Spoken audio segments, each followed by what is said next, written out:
Hey guys! Welcome back to Easy Science with Teacher Jenny. Today ang pag-uusapan natin ay tungkol sa sexual and sexual reproduction.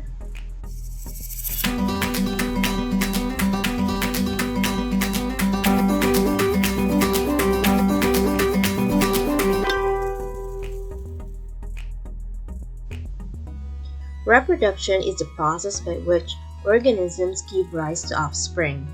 It is one of the defining characteristics of living things. There are two basic types of reproduction: asexual reproduction and sexual reproduction. Asexual reproduction involves only one parent. No gametes or sex cells are produced. The offsprings are genetically identical to the parents. There are 5 methods of asexual reproduction: binary fission, spore formation, budding, fragmentation, and vegetative reproduction. Binary fission occurs when a parent cell splits into 2 identical daughter cells of the same size. Examples are reproduction in amoeba and bacteria. This shows binary fission. This parent cell divides into 2 daughter cells, and these daughter cells are identical to the parent cell. The next one is spore formation. A reproductive cell capable of developing into a new individual without fusion with another reproductive cell. Spore formation occurs in plants and some algae and fungi. These are spores. And these tiny spores are capable of producing new organisms. They are carried and transferred to different locations by air, water, and animals.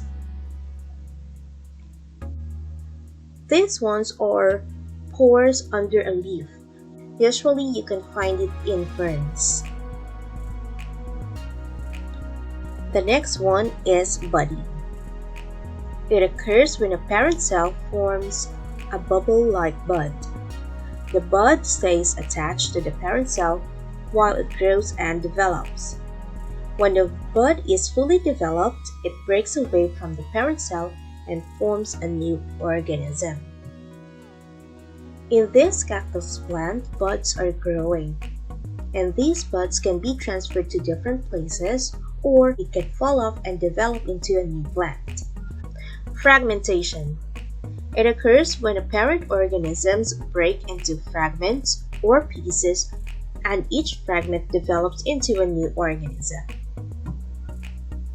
Examples are worms, echinoderms, starfish, and sponges. A worm, when cut in the middle, will not die. Instead, 2 new organisms will grow. Similarly, in a starfish, if you cut one of its parts, that part will grow into a new organism. Vegetative reproduction occurs in plants, in which a new plant grows from a fragment of the parent plant or grows from a specialized reproductive structure such as a stolon, rhizome, and tuber. Okay, so these are examples of vegetative propagation. The first picture shows tubers in potatoes. The second picture shows rhizome in an orchid plant. And the third is a stolon of a strawberry plant. Now, let's move on to sexual reproduction. Sexual reproduction involves 2 parents. Gametes are produced, one from male and one from female. The offsprings are genetically different from the parents. Sexual reproduction involves egg cells from female and sperm cells from male. So, these 2 are also called gametes. fertilization happens when a sperm cell successfully meets an egg cell in the fallopian tube. So after fertilization, a zygote is developed. A zygote is a fertilized egg cell that results from the union of female gamete with a male gamete. And then from zygote, an embryo is developed. An embryo is an early stage of human development in which organs and critical body structures are formed. So again, this is sexual reproduction. It starts with the union of an egg cell and a sperm cell. Okay, and that union is called fertilization. After fertilization, a zygote is produced. Then it grows to an embryo, and then fetus, and then infant, okay, after birth. Okay, so let's talk about the reproductive parts of a flower. Reproductive parts of a flower involves female and male parts. The stigma, style, ovary, and ovule, which is inside the ovary, is collectively known as pistil, or the female reproductive part of a flower.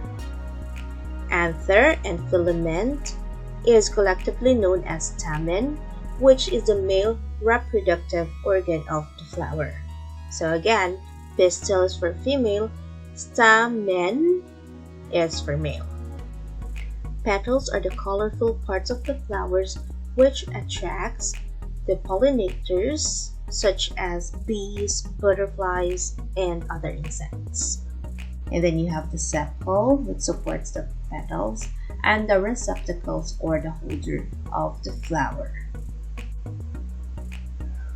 Well, I hope ay natutunan kayo sa video lecture na ito. Huwag kalimutang i-like and follow my Facebook page and subscribe to my YouTube channel, Easy Science with Teacher Jenny. Thank you very much for watching. See ya!